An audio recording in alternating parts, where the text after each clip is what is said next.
નવરાત્રિમાં ખાઈ શકાય તેવી સ્વાદિષ્ટ, ચટપટી અને મનગમતી ચટણી સાથે સર્વ કરી શકાય તેવી ફરાળી આલુ ટિક્કી ચાટની રેસીપી આજે હું તમારી સાથે શેર કરવાની છું. Hello everyone, welcome back to Bhavini's kitchen. Friends, આજે આપણે ફરાળી આલુ ટિક્કી ચાટ બનાવીએ છીએ. એટલે પહેલાં આપણે ટિક્કી બનાવી લઈશું. તો ટિક્કી બનાવવા માટે 5 થી 6 બટાકા લેવાના છે. હવે બટાકાને ધોઈ અને ઉપરની છાલ કાઢી લેવાની છે. અહીંયા મેં બધા જ બટાકાની ઉપરની છાલ કાઢી લીધી છે. તો હવે એક બાઉલમાં ઠંડુ પાણી લેવાનું છે અને બટાકાને છીણી લેવાના છે. હવે બટાકાને છીણવા માટે મારી પાસે આ રીતની છીણી છે, જેમાં મોટું છીણ, નાનું છીણ અને મીડિયમ છીણ પડતું હોય છે. પણ આજે આપણે આલુ ટિક્કી બનાવીએ છીએ તેમાં મોટું છીણ પડે તે રીતે છીણવાના છે. તમારી પાસે આ રીતે છીણી ના હોય તો જે ગોળ છીણી આવે છે તેમાં 2 રીતનું છીણ પડતું હોય છે, એક મોટું અને નાનું. એમાં જે મોટું છીણ પડે તેનાથી બટાકાને છીણી લેવાના છે. તો આપણે બધા જ બટાકાનું છીણ છે તે પાડી લઈશું. ફ્રેન્ડ્સ, આજે આપણે જે આલુ ટિક્કી બનાવીએ છીએ તે ફરાળી ટિક્કી બનાવીએ છીએ. એટલે આ રીતે કાચા બટાકાનું છીણ પાડવાનું છે અને તેનાથી જ આપણે ટિક્કી બનાવીશું. તો અહીંયા આપણે બધા જ બટાકાનું છીણ છે તે પાડી લેવાનું છે. તો અહીંયા તમે જોઈ શકો છો કે બધા જ બટાકાનું છીણ છે તે મેં પાડી લીધું છે. હવે બીજા બાઉલમાં ઠંડુ પાણી લેવાનું છે અને બટાકાના છીણને લઈ લેવાનું છે, કેમ કે બટાકામાં એક્સ્ટ્રા સ્ટાર્ચ હોય છે. એટલે આ રીતે પ્રેસ કરવાનું છે અને બટાકાનું બીજા પાણીમાં ઉમેરી લેવાનું છે. તે જ રીતે આપણે 2 થી 3 વાર બટાકાના છીણને પાણીમાં ચેન્જ કરવાનું છે. એટલે તેનું સ્ટાર્ચ છે તે નીકળી જશે અને ટિક્કી છે તે ક્રિસ્પી બનશે. આ જ રીતે બીજા બાઉલમાં ઠંડુ પાણી લેવાનું છે અને પાણીમાં છીણને લઈ લેવાનું છે. હવે છીણને આ રીતે પ્રેસ કરવાનું છે અને એક્સ્ટ્રા પાણીને કાઢી લેવાનું છે. એટલે છીણ છે તે એકદમ ડ્રાય થઈ જશે. છીણને કાણાવાળી જાળી હોય તેમાં મૂકી દેવાનું છે. તમે જોઈ શકો છો કે આપણું છીણ છે તે આ રીતનું ડ્રાય હોવું જોઈએ. જો તમને થોડું પણ પાણી લાગે તો તમારે એક ક્લીન કપડામાં મૂકી રાખવાનું છે, એટલે છીણ છે તે ડ્રાય થઈ જશે. હવે આપણે ફરાળી ટિક્કી બનાવીએ છીએ એટલે રાજગરાનો લોટ એડ કરવાનો છે. તમારે સિંગોડાનો લોટ એડ કરવો હોય તો પણ કરી શકો છો, પણ અહીંયા 3 ચમચી રાજગરાનો લોટ લેવાનો છે અને સિંધો મીઠું, જે ઉપવાસનું મીઠું ખાઈએ છીએ તે ઉમેરવાનું છે. હવે સારી મિક્સ કરવાનું છે અને તમને જરૂર લાગે તો લોટ એડ કરી શકો છો. આજે આપણે ટિક્કી બનાવીએ છીએ તો બાઇન્ડિંગ માટે જ રાજગરાનો લોટ એડ કર્યો છે. હજુ આપણે ચેક કરી લઈશું ટિક્કી નથી બનતી તો 2 ચમચી લોટ એડ કરીશું. અહીંયા તમે સિંગોડાનો લોટ પણ એડ કરી શકો છો અને સાબુદાણાનો લોટ પણ એડ કરી શકો છો. તો 2 ચમચી રાજગરાનો લોટ એડ કરીશું અને સાથે મિક્સ કરી લઈશું. તો આપણે 2 ચમચી એડ કર્યો છે તો બાઇન્ડિંગ છે તે સરસ એવું આવી ગયું છે, એટલે ટિક્કી બને છે. તો આ રીતે આપણે ટિક્કી છે તે બનાવી લઈશું.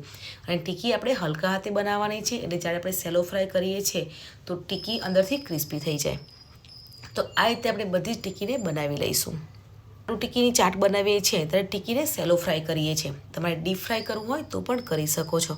ટિક્કીને સેલો ફ્રાય કરવા માટે આ રીતે આયર્નની જે લોખંડની તવી આવે છે તે લેવાની છે અને તેમાં તેલ લેવાનું છે.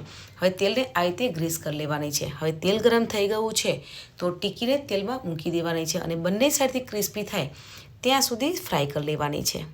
હવે જે આપણે ટિક્કીને તવીમાં મૂકી અને આ રીતે તવીને ફેરવતા જવાનું છે, એટલે ટિક્કી છે બધી સાઈડથી સરસ એવી ફ્રાય થઈ જાય.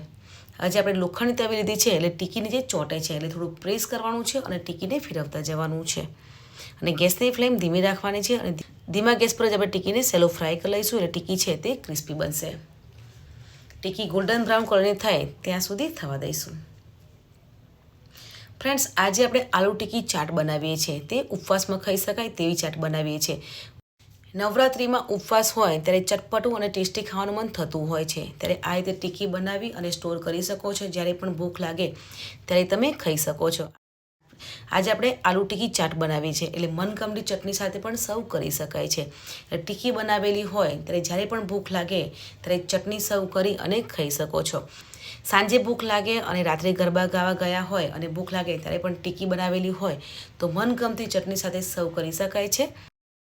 જોઈ શકો છો કે ટિક્કી છે તે બંને સાઈડથી ક્રિસ્પી થઈ ગઈ છે અને ગોલ્ડન બ્રાઉન કલરની પણ થઈ ગઈ છે. એટલે ટિક્કીને આ રીતે ઉપર મૂકી દઈશું એટલે એક્સ્ટ્રા તેલ છે તે નીકળી જશે. અહીંયા આજે આપણે આલુ ટિક્કી બનાવી છે તે સરસ એવી સેલો ફ્રાય થઈ ગઈ છે અને ઉપરથી ક્રિસ્પી અને ગોલ્ડન બ્રાઉન કલરની પણ થઈ ગઈ છે. તમે જોઈ શકો છો કે તેનો કલર પણ બહુ સરસ આવ્યો છે. તો ટિક્કીને એક પ્લેટમાં લઈ લેવાની છે અને તે જ રીતે બીજી ટિક્કીને પણ સેલો ફ્રાય કરી લઈશું. હવે ટિક્કીને સેલો ફ્રાય કરવા માટે થોડું તેલ ઉમેરવાનું છે અને તેલ ગરમ થઈ જાય એટલે આપણે જે ટિક્કી બનાવી છે તેને પેનમાં લઈ લેવાની છે અને બંને સાઈડથી ક્રિસ્પી થાય ત્યાં સુધી ટિક્કીને સેલો ફ્રાય કરી લઈશું. ફ્રેન્ડ્સ, અહીં આપણી બધી જ આલુ ટિક્કી સેલો ફ્રાય થઈ ગઈ છે અને તમે જોઈ શકો છો કે એકદમ ક્રિસ્પી અને સોફ્ટ આલુ ટિક્કી છે તે બનીને તૈયાર થઈ ગઈ છે. ચટપટી ચાટ બનાવવા માટે મેં 500 ગ્રામ દહીં લીધું છે. હવે દહીંમાં દળેલી ખાંડ ઉમેરવાની છે. અહીંયા મેં 4 ચમચી ખાંડ લીધી છે. તમારે ખાંડ ઓછી એડ કરવી હોય તો પણ કરી શકો છો. હવે દહીંને આ રીતે બ્લેન્ડ કરી લઈશું એટલે સરસ એવું મીઠું દહીં છે તે બનીને તૈયાર થઈ જશે. નવરાત્રિ સ્પેશિયલ વ્રત અને ઉપવાસમાં ખાઈ શકાય તે પણ સ્ટ્રીટ ફૂડ સ્ટાઇલ જે લારી ઉપર મળતી હોય તેવી આલુ ટીકી ચાટ બનાવી છે. અહીંયા તમે આલુ ટીકી જોઈ શકો છો કે ઉપરથી ક્રિસ્પી અને અંદરથી સોફ્ટ બની છે કેમ કે રાજગરાનો લોટ એડ કર્યો છે અને લોટ ઓછો એડ કર્યો છે એટલે ટીકી ક્રિસ્પી બને છે. અને બટાકા છે તે આપણે કાચા લીધા છે, તેને છીણી અને પછી ટીકી બનાવી છે એટલે ક્રિસ્પી બને છે. તો હવે આપણે સર્વિંગ પ્લેટમાં સર્વ કરીશું. તો આજે આપણે ચાટ બનાવીએ છીએ એટલે ચટપટી ચટણી સાથે સર્વ કરવાની છે. અહીંયા ટીકી મૂકવાની છે અને તેની ઉપર મીઠું દહીં ઉમેરવાનું છે. અહીંયા મેં ગ્રીન ચટણી બનાવી છે. અહીંયા મેં લીલા ધાણા અને લીલા મરચાંની ગ્રીન ચટણી બનાવી છે તે સર્વ કરીશું. ખજૂર આમલીની ચટણી સર્વ કરીશું. ફ્રેન્ડ્સ, આજે આપણે ફરાળી બનાવીએ છીએ અને ફરાળી ચટણી મેં બનાવી છે. ઉપરથી લાલ મરચું અને શેકેલું જીરું સ્પ્રિંકલ કરવાનું છે. તો ઉપવાસમાં અને વ્રતમાં ખાઈ શકાય તે ફરાળી આલુ ટીકી ચાટ છે તે બનીને તૈયાર થઈ ગઈ છે. તમે જોઈ શકો છો કે એકદમ સોફ્ટ, ચટપટી અને સ્વાદિષ્ટ એવી ટીકી છે તે બનીને તૈયાર થઈ ગઈ છે. તમે આ ટીકી બનાવી અને ફ્રીજમાં સ્ટોર પણ કરી શકો છો. જ્યારે ભૂખ લાગે ત્યારે આ રીતે સર્વ કરી અને ખાઈ શકાય છે. હવે ઉપવાસ હોય ત્યારે ચટપટું ખાવાનું મન થતું હોય છે ત્યારે આ રીતે ચાટ બનાવી અને ખાઈ શકાય છે.